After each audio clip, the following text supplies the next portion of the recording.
Buenas noches, buenas tardes a todos y cada uno. Como siempre, un gusto poder estar aquí con vosotros, compartiendo este tiempo de estudio de la palabra de Dios.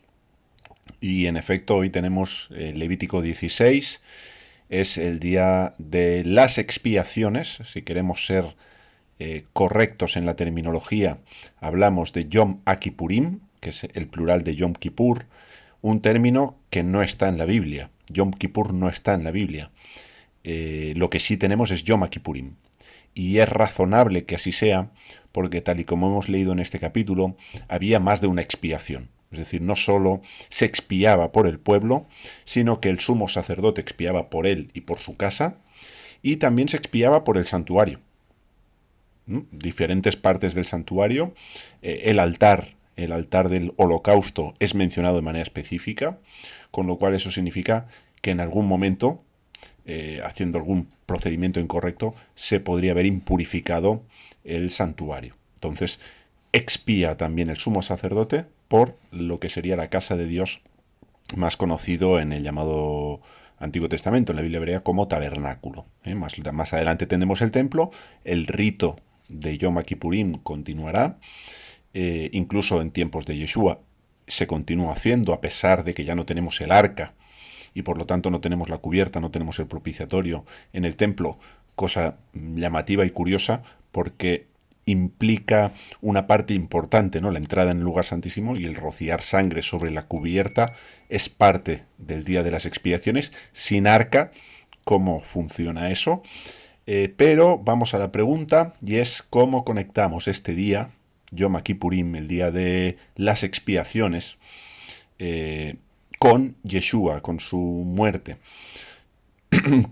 Pues bien, la conexión la tenemos de manera especial y desarrollada, yo creo que de una manera magistral, en la llamada carta a los hebreos. En la llamada carta a los hebreos vamos a tener algunos capítulos donde el escritor de esta llamada carta va a hacer alusión precisamente al Yom Kippurim, al día de las expiaciones. También va a mencionar el sacrificio de la vaca roja, o las cenizas de la vaca roja, que servían para purificar a aquellos que habían tenido contacto con la muerte de alguna forma. Bien, entonces, esos dos elementos van a ser notables en esa llamada carta, especialmente en Hebreos capítulo 9, donde, en primer lugar, ese escritor pues va a estar hablando de que Yeshua es un sumo sacerdote más excelente aún que incluso Moisés, porque Moisés era siervo en la casa de Dios, mientras que Yeshua es el hijo en la casa de Dios.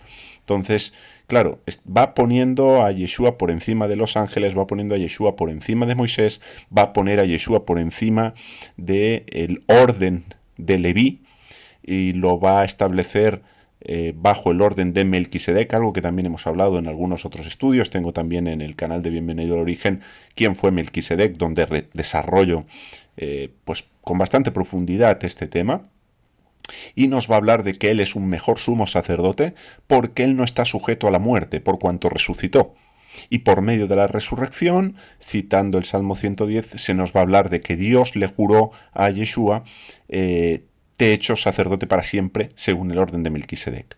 Un orden que no tiene genealogía, que no tiene principio de días ni final de días, y no solo eso, sino que además lo pone también como sacrificio más excelente. ¿Por qué? Porque en Yom Kippurim lo que tenemos es que cada año hay un recordatorio de los pecados. Es algo evidente.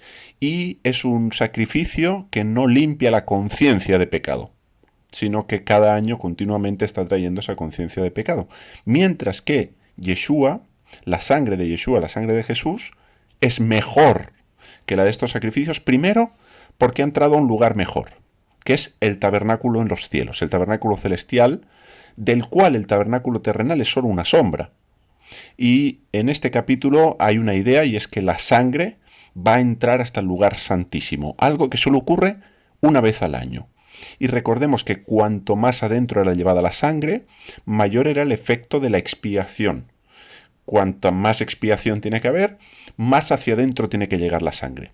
Recordemos que en Levítico 4 estuvimos hablando del sacrificio del Hatat o la ofrenda de Hatat, que era la ofrenda por el pecado, por la limpieza del pecado, y esa sangre se rociaba hacia el velo, pero del velo no pasaba.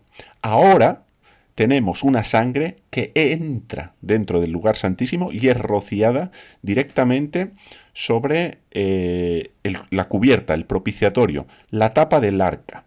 Bien, por lo tanto, la misma presencia de Dios, por decirlo así, el trono de Dios. Lo va a llamar el trono de gracia en el llamado Nuevo Testamento, y también en las traducciones al inglés se le llama el asiento de la gracia, el trono de la gracia. Bien, y ese es el arca del pacto, el arca de la alianza. Entonces, esa sangre llega hasta ahí. Pues bien, la sangre de Yeshua llega hasta el lugar santísimo, pero el real, no la sombra. Por lo tanto, con ese lenguaje, lo que nos está queriendo decir es que la expiación de Yeshua es una expiación sin precedentes y por lo tanto tiene mucho más alcance. De hecho, es la única expiación, a la luz de que lo que tenemos en el llamado Nuevo Testamento, que puede perdonar los pecados de la forma que Yeshua lo hace. Y puede no solo perdonar los pecados, sino librar también de la muerte. Cosa que ningún sacrificio del llamado de la Biblia hebrea puede llegar a hacer. Pero Yeshua sí. Yeshua libra de la muerte. Entonces, claro, ahí tenemos una conexión maravillosa entre el Yom Kippurim, el día de las expiaciones, hebreos y cómo lo explica, y lo que yo entiendo que es lo que Yeshua está haciendo hoy como intercesor, como abogado, como sacrificio que sigue presente por cuanto Juan, en esas visiones que va a tener en el llamado libro de Apocalipsis, de Revelación, verá Cordero como inmolado, es decir, todavía está herido. Y esa herida, ese sacrificio presente continuamente delante del Padre, es lo que posibilita el perdón del Padre hacia nuestro pueblo. Pero Yeshua no ha salido del tabernáculo celestial. Si nos fijamos en este relato, y a poco que estudiemos el día de Yom Kippurim, juntamente con Levítico 23, donde vamos a tener también mención a este día, también en Números, donde se hacían más ofrendas en este día, lo que vamos a ver es que realmente el sacrificio de Yeshua presente delante de Dios se está llevando a cabo ahora, y de la misma manera que el sumo sacerdote, después de expiar, salía del tabernáculo terrenal y de esa forma continuaba con todo el ritual asociado al Yom Kippurim, de esa misma manera Yeshua tiene que salir del tabernáculo celestial para terminar ese Yom Kippurim que está llevando a cabo ahora mismo en el tabernáculo celestial. Por lo tanto, su venida como Rey en gloria también tiene que ver con ese final de Yom Kippurim. Y por eso todo Israel será salvo en el lenguaje de Pablo, pero cuando regrese el Mesías, cuando venga el Mesías como Rey en gloria para reinar, porque hasta ese momento Yom Kippurim no termina. Todavía estamos, de alguna manera, en ese Yom Kippurim que Yeshua está llevando a cabo en los cielos, ¿no? Entonces es maravilloso. Esta solemnidad es fantástica, y la conexión con Yeshua pues la tenemos de manera muy clara y muy bien desarrollada y muy bien expuesta en la llamada Carta a los Hebreos.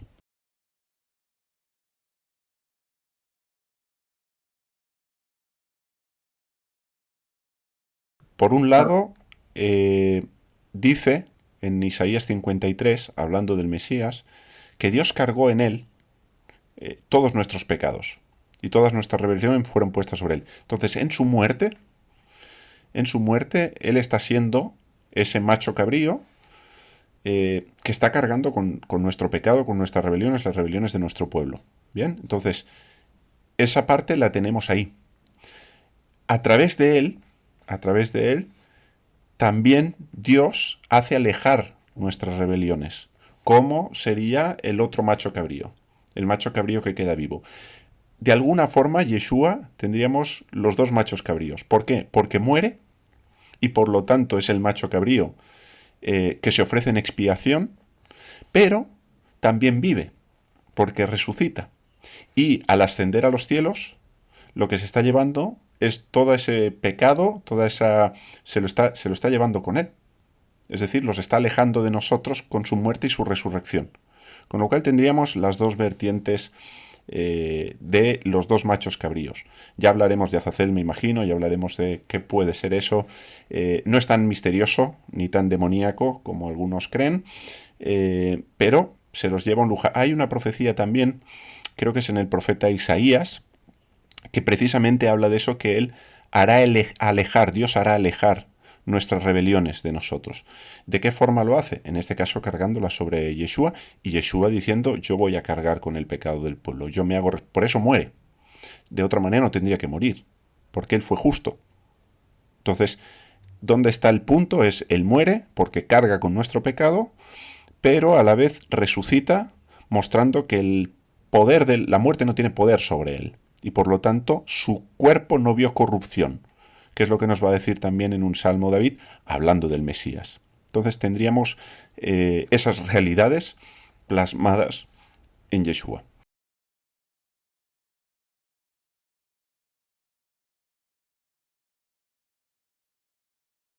En efecto, solo lleva las 4 prendas de lino.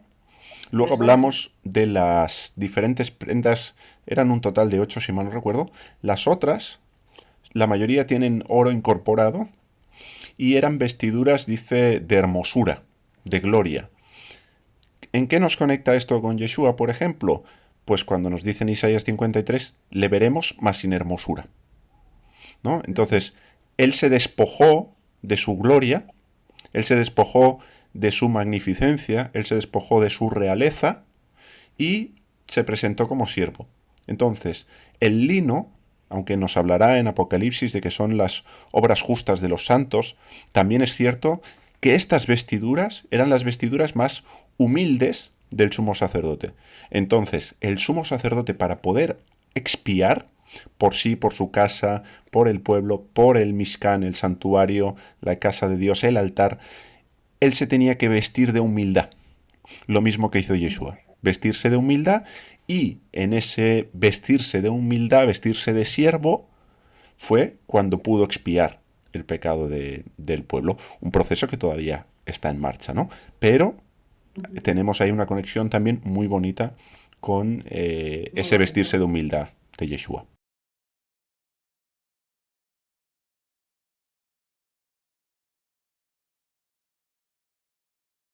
La palabra Shekinah no aparece en la Biblia. Es una, es una, es un vocabulario del judaísmo. No, no tenemos Shekinah en la Biblia como tal. Sí tenemos la presencia de Dios. Sí tenemos la presencia de Dios manifiesta de alguna forma. Eso se expresa con otras formas, pero no con Shekinah. Es curioso que esa palabra no la tenemos en la Biblia. Es como Yom Kippur, no está en la Biblia. Entonces, justamente aquí en el versículo 2, en efecto, dice que sobre el arca, bueno, dice, no entren todo el tiempo, sino que hay un momento para entrar y una forma para entrar, detrás del velo, es decir, detrás del caporet, que era el velo que separaba el lugar santísimo del lugar santo, donde teníamos el altar del incienso, la mesa de los panes de la presencia y la menorá, el candelabro de 7 varazos. Había una cortina separando esos dos ambientes y entraba con un incensario con brasas del altar, sobre el que echaba su puño lleno de incienso y lo echaba en el incensario, de tal manera que eso creaba una nube de incienso, y es en esta nube donde dice en el versículo 2, en la nube seré visto sobre la cubierta, sobre el propiciatorio. ¿Vale? Con lo cual no sabemos si había luz o no había luz, sabemos que esa nube era de alguna forma lo que permitía la interacción, en este caso, entre el sumo sacerdote y Dios. Algo similar tenemos en el monte Sinaí, cuando Dios se aparece al pueblo, pero en una nube que lo oculta. Entonces, tenemos un elemento que hace que la presencia divina quede oculta del ser humano que está interactuando en ese momento con la presencia divina. Entonces, sí, esto es lo que tenemos justamente en este capítulo.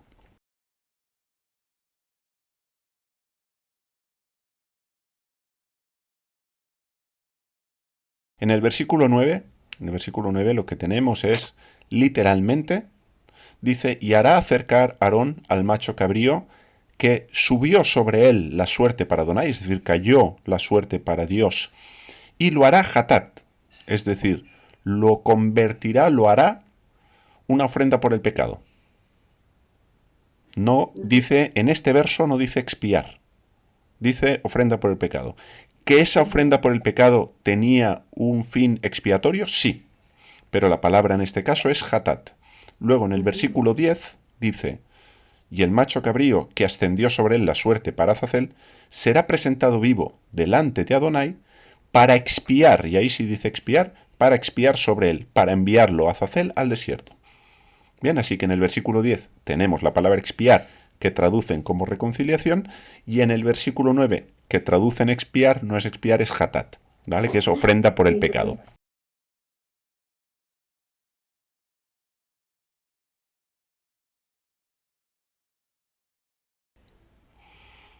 Bien, es una buena pregunta.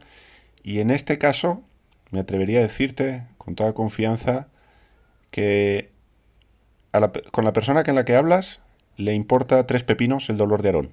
Con todo respeto, lo digo. ¿Por qué lo digo así? Porque normalmente,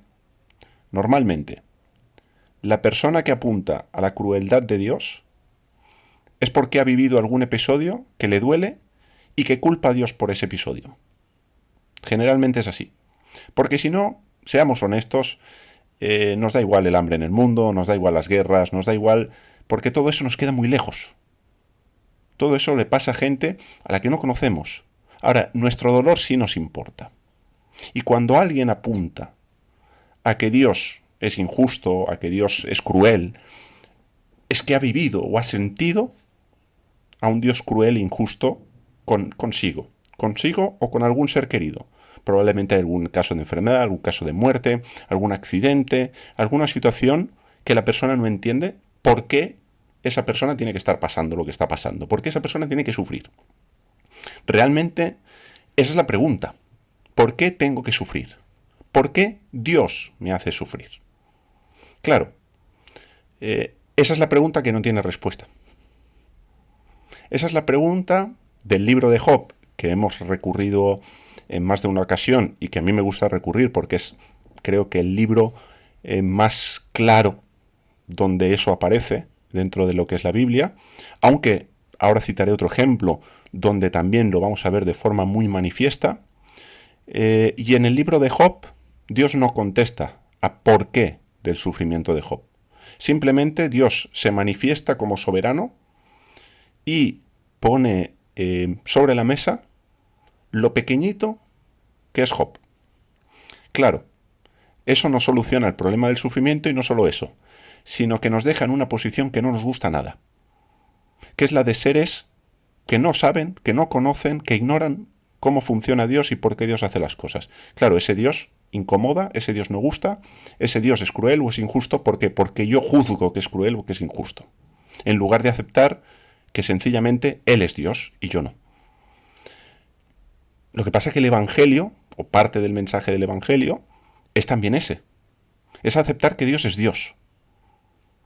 Entonces, claro, cuando por medio del sufrimiento lo que se produce en nosotros es un alejamiento de Dios, es lo que le pasa en un sentido a Faraón.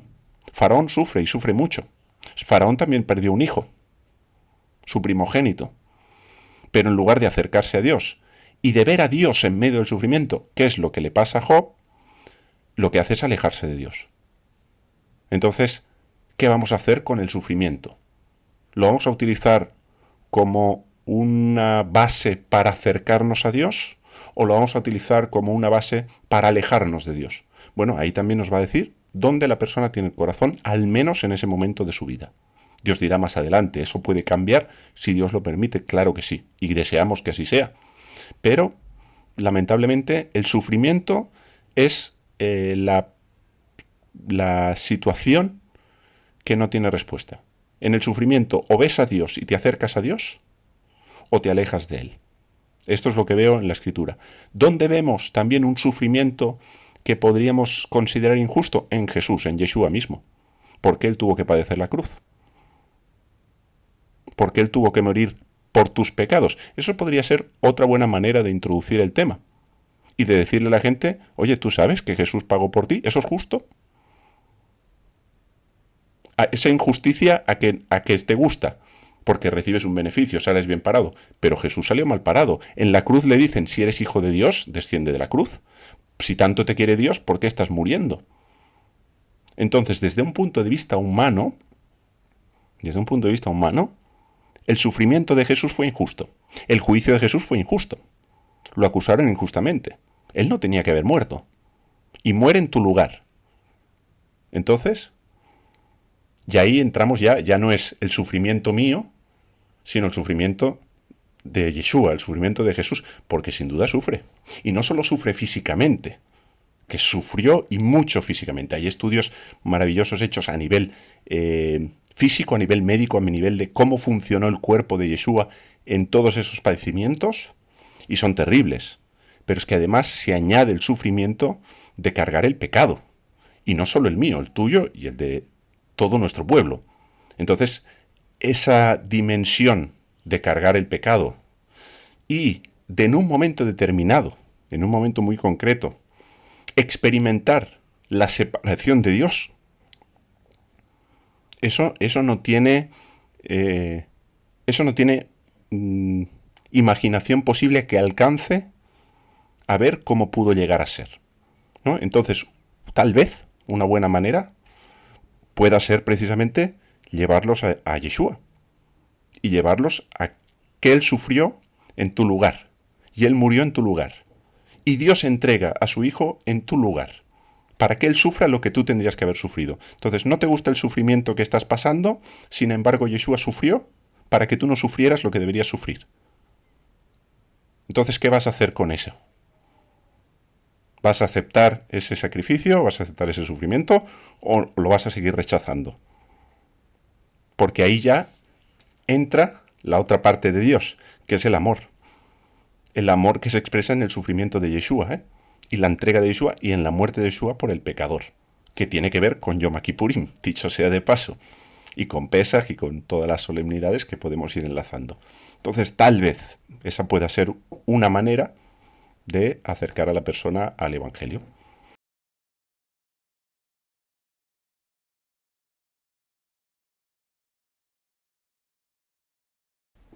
Voy a decir algo antes y luego me voy al texto que nos puede ayudar o nos puede aclarar. No creo, y esto es obvio del estudio bíblico personal que llevo haciendo durante años, Es una conclusión a la que he llegado después de tiempo estudiando, pero no deja de ser una apreciación, una conclusión personal que saco de ese estudio. Y es que no todos los sacrificios, no todos, necesariamente tienen por qué estar tipificados o cumplidos en Yeshua. Uno de ellos, el sacrificio de Abraham en sustitución de Isaac, que es el carnero. Precisamente porque a Jesús no se llama carnero en ninguna parte de la Biblia. Siempre cordero, corderito en Apocalipsis incluso, es decir, un animal que no tiene cuernos todavía. Un animal que no tiene cuernos. Dicho esto, hablamos también de los 70 becerros por las 70 naciones que se ofrecen en Sukkot. No necesariamente estamos vinculando 70 becerros a Yeshua, a Jesús. Es decir, no todo sacrificio creo que podamos decir y sea tan fácil como decir, todos se cumplen en Yeshua. Y Yeshua es la minjá, Yeshua es... y todo. No, hay sacrificios que sí. O mejor dicho, hay sacrificios que nos hablan de su primera venida, pero también puede haber sacrificios vinculados a su segunda venida, pero no especialmente con él, sino con los sucesos que van a tener o van a ocurrir cuando él venga como rey en gloria. Espero explicarme. Ahora, precisamente con el tema de la sangre de los sacrificios de Yom Kippurim, sí tenemos un texto bíblico donde se nos va a comparar la sangre de esos sacrificios con la sangre de Yeshua. ¿Bien? Entonces, ¿dónde lo tenemos? En Hebreos. En la llamada carta a los Hebreos, como iniciamos el estudio, tenemos en el capítulo, creo que es 9, si mal no recuerdo. Dejadme buscar el texto. Mira, aquí lo tengo. Versículo... estoy en el Hebreos, la llamada carta a los Hebreos, el capítulo 9, y vamos a leer versículos, por ejemplo... voy a leer el 11 para contextualizar, pero efectivamente el 12, luego vamos a seguir un poco más adelante leyendo, ¿vale? Y vamos a ver cómo este escritor lo compara. Y ahí tenemos la referencia bíblica de cómo podemos hacer el vínculo entre los sacrificios de Yom Kippurim y Yeshua, y por qué lo hacemos. Si la Biblia no tuviera este vínculo, creo que tampoco podríamos hacerlo, pero lo tenemos, lo vamos a leer. Dice: pero estando ya presente Cristo, estando ya presente el Mesías, sumo sacerdote de los bienes venideros, por el más amplio y más perfecto tabernáculo, no hecho de manos, es decir, no de esta creación, y no por sangre de machos cabríos ni de becerros. Machos cabríos y becerros, ¿qué día se ofrecían los machos cabríos y los becerros? Yom Kippurim. Sino por su propia sangre entró una vez para siempre en el lugar santísimo. ¿Cuándo se entraba en el lugar santísimo? Solo una vez al año, en Yom Kippurim. Bien, el escritor está pensando no en todos los sacrificios de becerros y en todos los sacrificios de machos cabríos, sino justamente en los sacrificios de Yom Kippurim. Bien, y dice, porque si la sangre de los toros y de los machos cabríos, y va a incluir aquí, y las cenizas de la becerra, ¿qué cenizas? La vaca roja, la vaca lazana. Bien, dice, rociadas a los inmundos, santifican para la purificación de la carne, cuanto más la sangre de Cristo, la sangre del Mesías, el cual mediante el Espíritu Eterno se ofreció a sí mismo sin mancha a Dios, limpiará vuestras conciencias de obras muertas para que sirváis al Dios vivo. Y podéis continuar leyendo Hebreos 9, y no solo Hebreos 9, la carta a los Hebreos, una carta llamada carta, no la podemos llamar carta porque no tenemos la salutación oficial de las cartas, pero es un escrito maravilloso, de sin duda un escritor que la Biblia hebrea la conocía y muy bien. La conocía y muy bien. Y traza unos puentes y hace unas interpretaciones maravillosas que tienen que ver con Yeshua. Y cómo interpreta la Biblia hebrea es, para mí es una obra de arte. Tal cual lo digo. Es fantástico, la llamada carta a los Hebreos. Entonces, ahí, y en otros textos de esta carta, continúa hablando de lo mismo. Entonces, tenemos ese texto bíblico que nos hace de puente entre Yom Kippurim y las ofrendas de Yom Kippurim, o la sangre de esas ofrendas, con la sangre de Yeshua. Bien, es justo en estos textos, a pesar de que luego en el Evangelio se le llame el Cordero de Dios, o en Apocalipsis, Revelación, se le llame el Corderito, ¿no? Que es un diminutivo del Cordero en griego.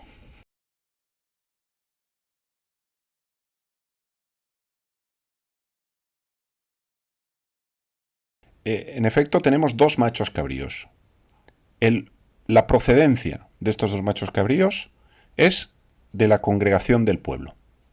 Bien, es decir, esto no lo proporcionaba el sumo sacerdote, era el pueblo o la congregación, la asamblea del pueblo, que tenía que entregar dos machos cabríos, y entre estos dos machos cabríos se iban a echar suertes. Una suerte para Dios y otra suerte para lo que el texto bíblico llama Azazel. Así aparece en muchas traducciones, no en todas, pero casi la mayoría aparece Azazel como además nombre propio. Entonces, ¿qué ocurría? Se echaban las suertes y el macho cabrío sobre el que había caído la suerte para Dios, para Adonai, ese se sacrificaba, ese moría. Es decir, no era muy buena señal que te tocara la suerte para Dios, ¿vale? El que vivía era el otro. El que vivía era el otro. Entonces, el que había caído la suerte para Dios se sacrificaba por el pecado. Era un sacrificio hatat para expiar. Bien. Ahora, ¿qué se hacía con el de Azazel? Con el de Azazel se hacía justo el procedimiento que has descrito, Marcos. El sumo sacerdote dice, ponía sus manos. El sentido es más intenso. Apoyaba sus manos, afirmaba sus manos sobre este macho cabrío, confesaba los pecados y era llevado al desierto por un hombre designado con ese propósito. Es decir, había alguien al que le habían dicho, tú vas a llevar el macho cabrío al desierto. El texto hebreo nos deja ver que lo llevaba sobre él. No que lo llevaba con una cuerdecita como en algunas pinturas ha aparecido, sino que cargaba con ese macho cabrío sobre el que habían cargado los pecados y lo dejaba ir libre en el desierto. No se despeñaba, el texto bíblico nos dice que se despeñase, eso aparece en tradiciones posteriores, donde se tiraba por un barranco con la señal de que muera, y así los pecados sabemos que seguro se han alejado, que no vuelva al campamento. No va a ser que de pronto aparezca este macho cabrío y sea un augurio de algo negativo.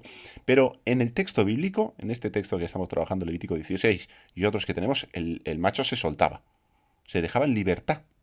Se dejaba en libertad. Y este punto de dejar en libertad es clave. Es clave, porque no moría. Es decir, merecía la muerte, pero se le daba la vida. Y él se llevaba los pecados. Precisamente era un símbolo positivo, porque era el que hacía alejar los pecados del campamento. No solo los pecados, las rebeliones, las impurezas, es decir, todo lo que va a nombrar en el texto bíblico, que son, creo que 3 cosas en concreto. Bien, entonces básicamente este era el procedimiento. Ahora, Azazel, cuando miramos en el texto hebreo, Azazel puede muy bien ser un nombre compuesto. ¿Un nombre compuesto de qué? De 2 palabras. De la palabra ez, que significa cabra, que era lo que teníamos, un macho cabrío, y un verbo, que era el verbo azal, que es el verbo que tiene que ver con alejarse, desaparecer.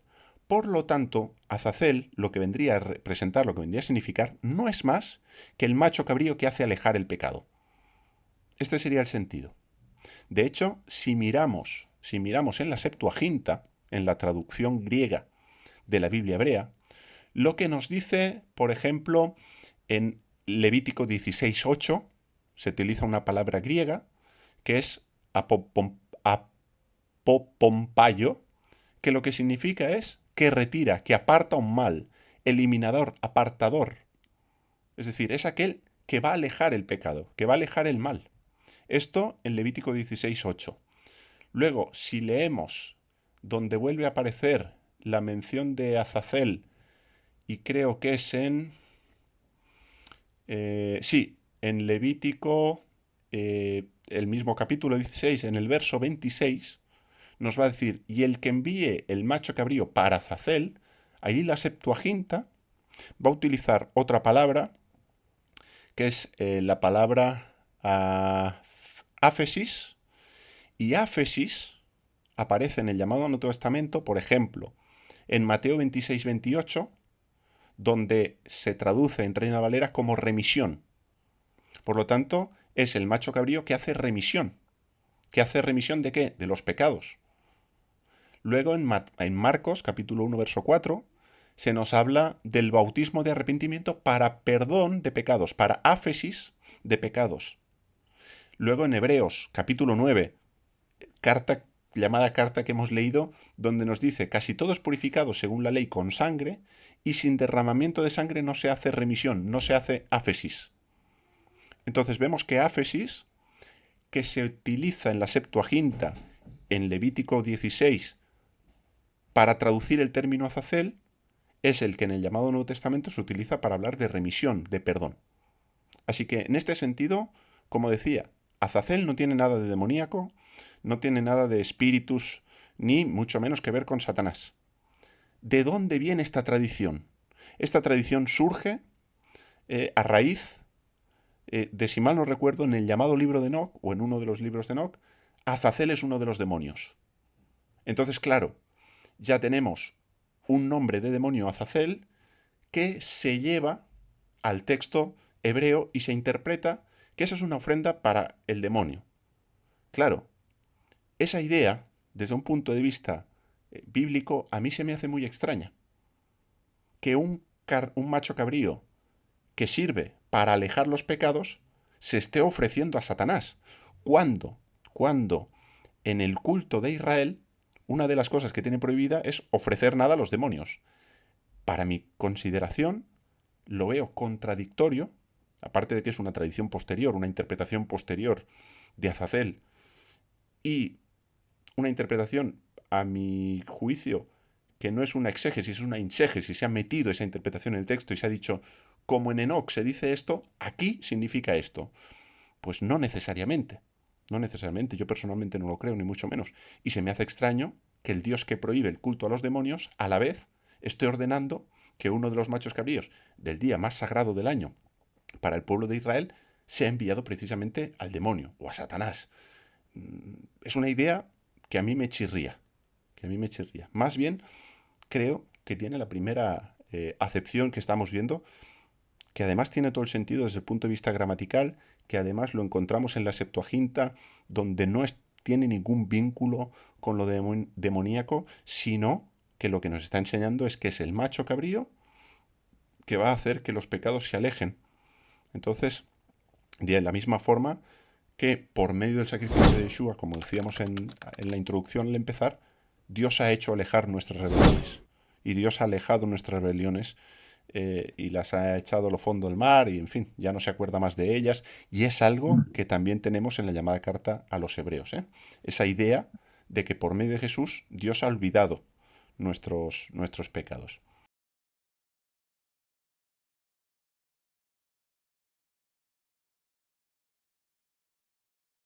Entiendo que hay varias posturas al respecto y no pretendo ser dogmático ni mucho menos.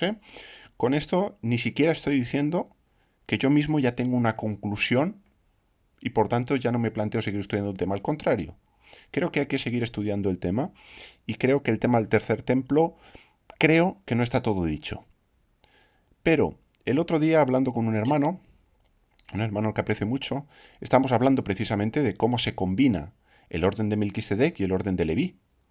Porque presuntamente, especialmente a la luz de Ezequiel, los últimos capítulos del libro de Ezequiel, todo apunta, así lo entendemos tal y como viene escrito, que va a haber de vuelta levitas que van a estar oficiando en un templo. Claro, nos dice la escritura una cosa, y es que el último enemigo en ser derrotado es la muerte. El último enemigo en ser derrotado va a ser la muerte. Luego vemos en Apocalipsis que en efecto la muerte va a ser echado al lago de fuego, digamos al final, ya antes de los créditos, pues ahí vamos a tener la muerte en el lago de fuego. Claro, ¿qué ocurre? Que en el milenio, en el llamado milenio, que es el reino de 1000 años, donde Yeshua va a estar gobernando con sus ancianos, etcétera, etcétera, no implica que no haya muerte. Se nos habla en Isaías de que el niño morirá de 100 años, ¿no? Creo algo así, estoy parafraseando, pero morirá. Vivirá una vida larga, más larga que las que vivimos ahora, pero seguirá habiendo muerte. El sacerdocio de Melquisedec es un sacerdocio que es posible ser efectuado en una esfera donde la muerte no reina, y esa esfera es la esfera celestial. En el tabernáculo celestial la muerte no está reinando. Ahí Yeshua puede estar ejerciendo el sacerdocio de Melquisedec. Ahora, si Yeshua regresa, la muerte todavía está. ¿Puede él ejercer el sacerdocio de Melquisedec? O más bien puede ejercer Leví. Si sigue la muerte, Leví puede seguir ejerciendo el sacerdocio, lo cual nos encajaría con Ezequiel. Dicho esto, tenemos la presentación de sacrificios. Hemos dicho que Yeshua, hasta donde entiendo, tiene que terminar Yom Kippurim. Luego, ¿será posible que cuando él sale del tabernáculo celestial, en el tabernáculo terrenal tengamos a ese príncipe que describe Ezequiel, que va a ofrecer sacrificios en expiación? ¿Será ese el final de Yom Kippurim? Lo dejo como interrogante. Tanto una cosa como la otra. Para que continuemos profundizando, para que continuemos estudiando, para que tal vez nos planteemos alternativas que quizá no nos hemos planteado hasta la fecha sobre el tema del tercer templo, la construcción de un posible templo. Ojo, que también es posible que sea un cuarto templo, no un tercer templo. Nosotros hablamos de tercer templo porque han habido más, pero recordemos que antes de Cristo, antes de Yeshua, viene el anticristo, el antimesías. Y lo que va a hacer el antimesías, de entrada, tendrá toda la apariencia de Mesías. Entonces, cabe la posibilidad de que el antimesías, el anticristo, ordene construir un templo. Entonces, también estemos atentos a eso. No lo entendamos como una señal del final y como que él es el Mesías y nos la estén colando. ¿Vale? El Mesías sí o sí va a regirse por la Torá. El antimesías no. O al menos va a romper el pacto después de 3 años y medio, según nos dice la Escritura. Con lo cual, no seamos apresurados a juzgar por las apariencias. Esperemos 3 años y medio a ver qué pasa cuando pueda surgir un aparente Mesías. Bien, eso también creo que es importante decirlo.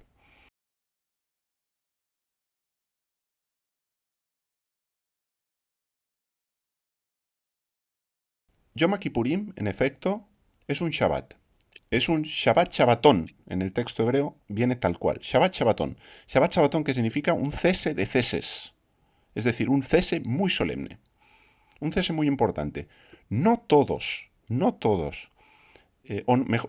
las solemnidades son llamadas Shabbat Shabbatón. Y esto es importante también que lo entendamos. Son Shabbat, pero no Shabbatón. Shabbatón, Yom Kippurim sí lo es. Esto significa que es un cese realmente solemne. Es un día para no hacer nada. Voy a decir casi literalmente. Olvidémonos, por supuesto, que estamos en ayuno, porque eso es infligir el alma y por lo tanto no cocinamos. Pero es un día realmente sagrado. Es un día realmente santo. Es un día para estar precisamente afligiendo nuestra alma. ¿Cómo se aflige nuestra alma? La palabra alma la hemos hecho muy griega, pero no significa otra cosa, o no es otra cosa en el lenguaje bíblico, y tengo más de un texto donde lo podríamos ver, tanto en Génesis como en Levítico como en Deuteronomio, donde el alma es la sangre. ¿Cómo uno aflige su sangre?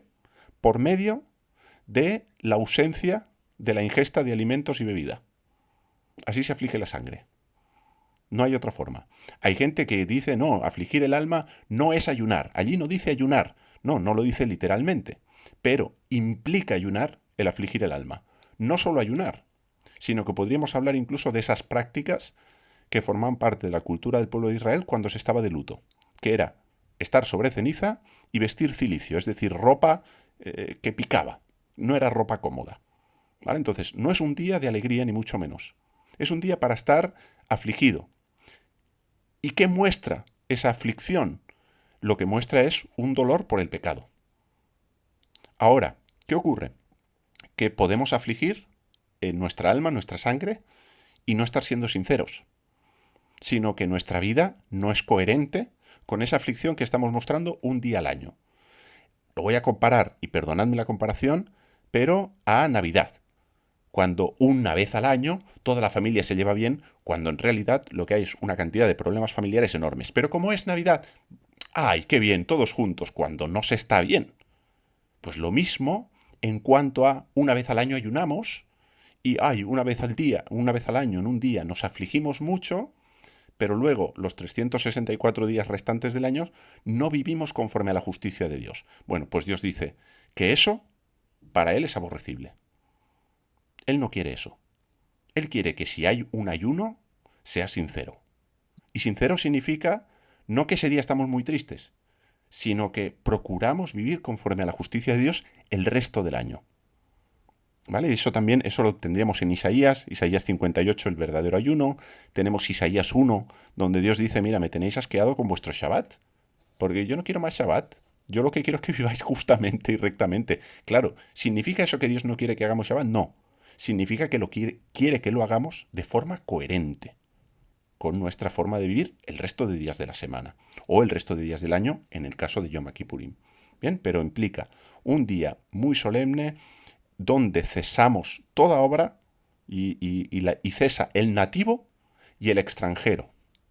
Así que aquel que dice, no, pero yo soy gentil, sí, pero eres gentil del pueblo de Dios, ¿no? Pues te toca ayunar.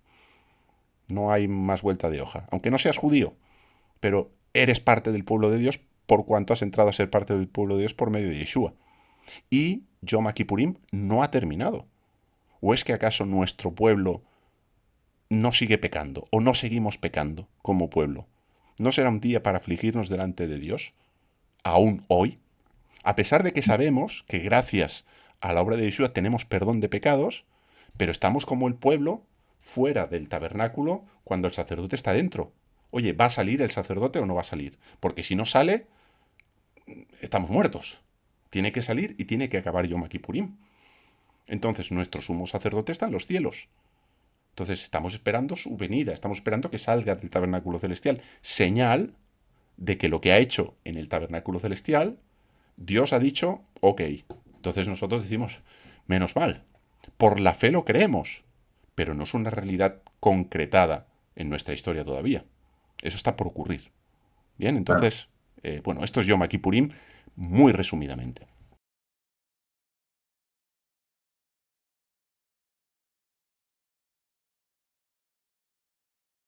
Muy, muy sencillo.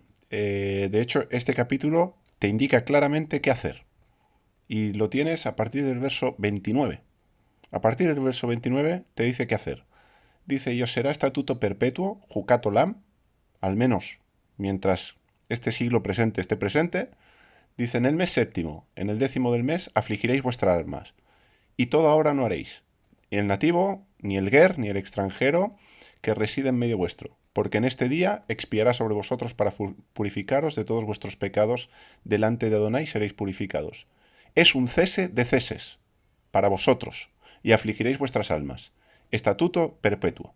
Lo cual, ¿qué hacer? El día 10, empezando el 9 por la tarde, eso lo tenéis en Levítico 23, hasta el 10 al atardecer, del 9 de la tarde al día 10 en la tarde, es un día para afligir el alma, para ayunar.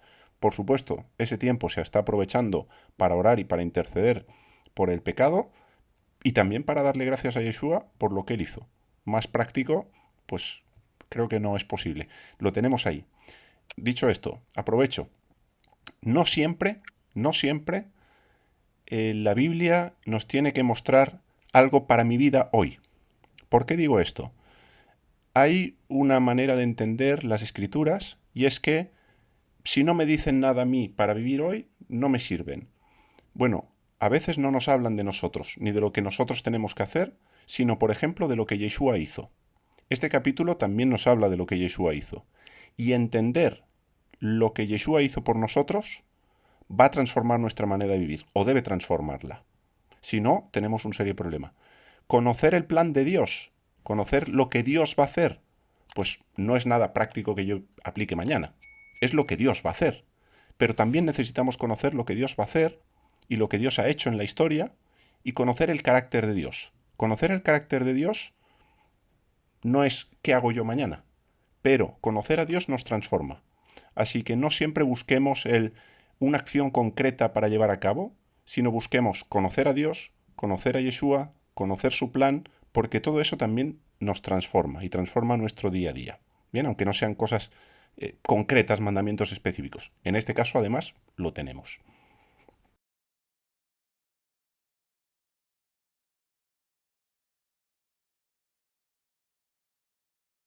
En este caso, en este contexto, no sería diferente una cosa de otra, serían como sinónimos. Hablamos de santuario, sinónimos o si queremos, una cosa sería el todo y la otra una parte del todo, pero se utilizan de forma sinónima en este contexto. Santuario hablaríamos de todo, no tendríamos del espacio sagrado, y si hablamos de la tienda del encuentro, propiamente sería la tienda, el lugar santo y el lugar santísimo, porque el otro, recordemos que era un atrio. El atrio es santo y tiene grado de santidad, forma parte de la casa de Dios, pero es, digamos, el patio, dicho de forma muy sencilla, de la tienda del encuentro.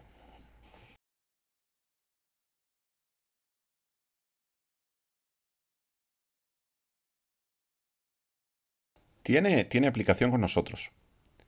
De todas maneras, en este texto y en este contexto son las ropas del sumo sacerdote. Como he dicho, son ropas de humildad y nos apunta a la humildad de Yeshua para poder hacer la expiación, cosa que era necesaria. Es decir, ese día no hay las prendas doradas y maravillosas, ese día no están. Entonces el sumo sacerdote se viste de humildad para expiar, de la misma forma Yeshua. Bien, esta sería, digamos, la aplicación o la equivalencia más formal. Ahora, el lino fuera de Yom Kippurim, el lino y la ropa de lino tiene que ver con las acciones justas de los santos. Esto lo tenemos en Apocalipsis, no recuerdo la cita, si alguno de mis citadores quiere trabajar hoy, pues puede aportar la cita, pero eso lo tenemos ahí, las acciones justas de los santos, a las que un ángel, un mensajero, añade incienso del altar y juntamente con esa nube de incienso también suben las oraciones de los santos. 19.8, ese es el texto, efectivamente. Dice, y a ella, a la esposa, se le ha concedido que se vista de lino fino, limpio, resplandeciente, porque el lino fino es las acciones justas de los santos. Ahí lo tenemos.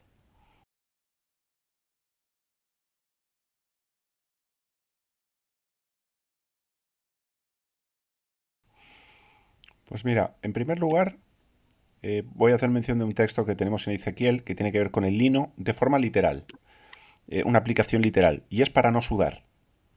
¿Vale? Y esto lo dice en Ezequiel, lo tenéis en Ezequiel 44, del 17 al 19. ¿Por qué se tiene que vestir lino? Para no sudar. Bien, a diferencia de la lana, pues el lino tiene esta propiedad. Esto es algo tal cual. ¿Con eso qué significa? Que en el santuario, y especialmente en este día, claro, imagínate la tensión del sumo sacerdote. A mí no me gustaría ser él. Cualquier cosa sale mal y te la juegas. Entonces, sin duda, el cuerpo segregaría sudor, de alguna forma, ¿no? El lino es para, precisamente, que esto no se produzca dentro de la casa de Dios. Hasta qué punto, eh, conectado con esos flujos que veíamos también la semana pasada, ¿no? La santidad de Dios y la santidad de la casa de Dios implica precisamente incluso la ausencia de sudor. Pulcro, impoluto, no, lo siguiente. ¿Vale? Esto para que nos hagamos una idea de la santidad. Cuando hablamos de santidad, que es ese concepto así un poco abstracto, decimos, sí, no hay otro como él, sí, sí, pero ¿qué? ¿En qué se traduce? Bueno, pues se traduce en cosas como esta, ¿vale? Esto es un detalle, pero creo que vale la pena también que lo tengamos en cuenta. Luego hemos abordado bastante bien todo el capítulo. Si queremos un poquito profundizar más sobre Yom Kippurim, Levítico 23, del verso 26 al 32, tenemos información al respecto. Se nos va a recordar que es un Shabbat Shabbatón, se nos va a recordar que hay que afligir el alma. Tenemos textos en las escrituras que nos hablan del ayuno, que nos hablan del verdadero ayuno, Isaías 58.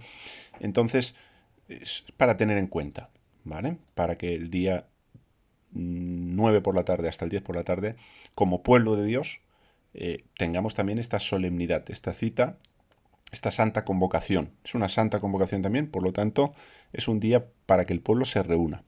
Creo recordar, si alguien quiere más información, que en el canal de Bienvenido de Origen tengo un estudio sobre Yom Kippurim.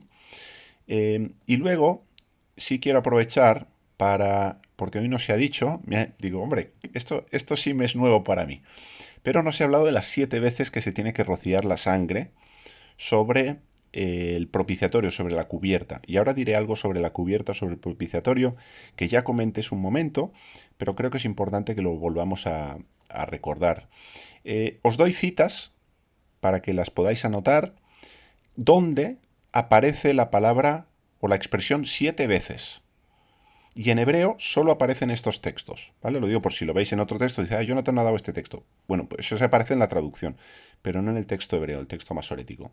Entonces, hay varias citas, si las queréis anotar, mejor que mejor, tomar papel y boli.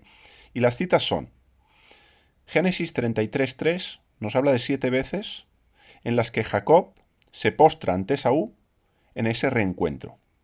Luego, esas 7 veces lo que le ayudan a Jacob es a obtener el perdón de Esaú. ¿Bien? Tenemos un vínculo con Yom Kippurim. Levítico 4.6. Se rociaba 7 veces la sangre ante el velo, como he dicho antes. en un hatat, en una ofrenda por el pecado. Igual y eso en el caso del sumo sacerdote, igual en el caso de la congregación, en Levítico 4:17. Por lo tanto, ese rociamiento de sangre, 7 veces, lo que implicaba era perdón, igual que en Yom Kippurim. Levítico 8:11 son las veces que Moisés roció el aceite sobre el altar para consagrar el altar, lo cual vemos que cada mención de 7 es pleno, completo, un proceso pleno para recibir, en el caso del altar consagración, en el caso de Jacob, la reconciliación con su hermano, en el caso del Hatat, el perdón, en el caso de Yom Kippurim, la expiación del pueblo, que, como ha dicho muy bien antes Edgar, es un perdón nacional del pueblo. No pensemos en el pecado individual, porque somos individualistas hasta para el pecado. No, tenemos que pensar que nuestro pueblo está pecando. Nosotros y nuestro pueblo. ¿Bien? O el pueblo del que formamos parte, lógicamente. Luego tenemos en Levítico 14, en el verso 7, son las veces que se rociaba sobre el leproso para purificar el leproso. Estuvimos hablando de esto también. Con la vecilla viva, el cedro, la grana, el hisopo y la sangre en las aguas vivas, se rociaba 7 veces. ¿Para qué? Para que hubiera el proceso de purificación y limpieza del que había contraído algún tipo de lepra. En el 14:16 hablamos del aceite en el mismo rito de purificación, que también se rociaba aceite. 14:27, sigo en Levítico, se rociaba ante Dios el aceite. En Levítico 14:51, lo mismo pero sobre la casa que había contraído lepra. Es decir, siempre se nos está hablando de procesos de purificación, de perdón, completos, plenos. Luego otras citas que os puedo dar son, por ejemplo, Levítico 25:8, Números 19:4, Josué 6:4 y 15, que son las vueltas que tienen que dar a Jericó el último día para que los muros de Jericó caigan. Luego es un día de juicio, igual que Yom Kippurim. El primer libro de Reyes, capítulo 18, verso 43, eran las veces que el siervo de Elías tiene que subir para empezar a ver como una nube que se acerca, que trae lluvia después de la sequía. En el segundo libro de los Reyes es las veces que el niño de la sunamita estornuda antes de despertar. Y por último, en el segundo libro de los Reyes, capítulo 5, versos 10 y 14, son las veces que Naamán se tenía que sumergir para ser limpiado de la lepra, que conecta con las 7 veces que se rociaba de alguna forma sobre el leproso. Entonces esa inmersión 7 veces en el agua para purificar, ¿no? Esas son las ocasiones donde aparece en hebreo la expresión 7 veces, la misma que tenemos aquí en Levítico en 2 ocasiones. Entonces, para que tengáis una idea de a qué hace referencia estas 7 veces que se rocía de forma excepcional, en este caso, sobre el propiciatorio. Y sobre el propiciatorio es que quiero terminar, porque hablamos de la cubierta del arca. Dentro del lugar santísimo teníamos ese objeto que en proporción al espacio es realmente pequeño.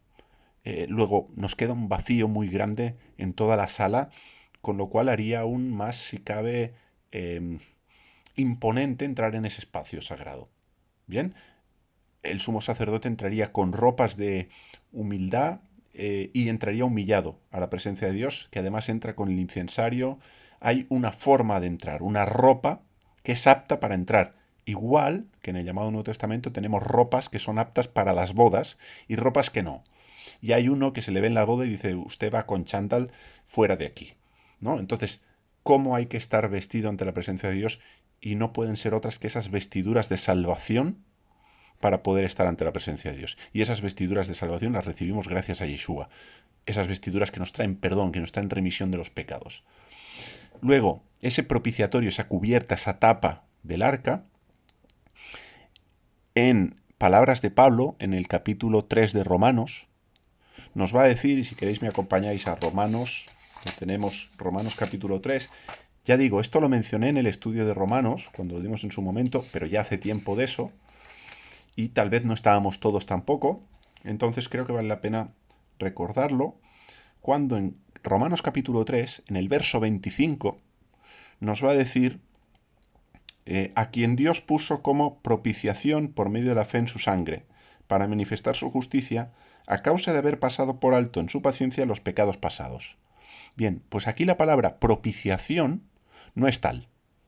La palabra es literalmente propiciatorio. Nos está diciendo no que Yeshua es nuestra propiciación y que por tanto Dios nos es propicio por medio de Yeshua, sino que lo que nos está diciendo es que Yeshua es el propiciatorio. Yeshua es la cubierta del arca. Tal cual, literalmente es lo que nos dice. Es una palabra en griego que aparece en este texto y que luego lo volvemos a tener en Hebreos 9:5. No va a aparecer más. Bien, entonces, ¿qué significa que Yeshua es nuestro propiciatorio?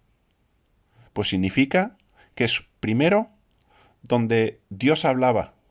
Desde ahí hablaba Dios a Moisés y se revelaba. Luego, a través de Yeshua, Dios se revela. Dios nos habla. Igual que el propiciatorio.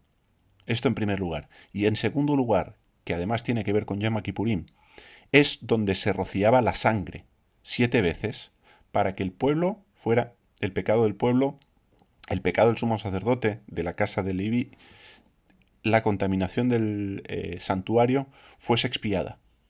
Entonces es por medio de Yeshua, de esa cubierta, de ese propiciatorio, que Dios perdona nuestros pecados, que Dios expía los pecados de nuestro pueblo y por lo tanto hay remisión.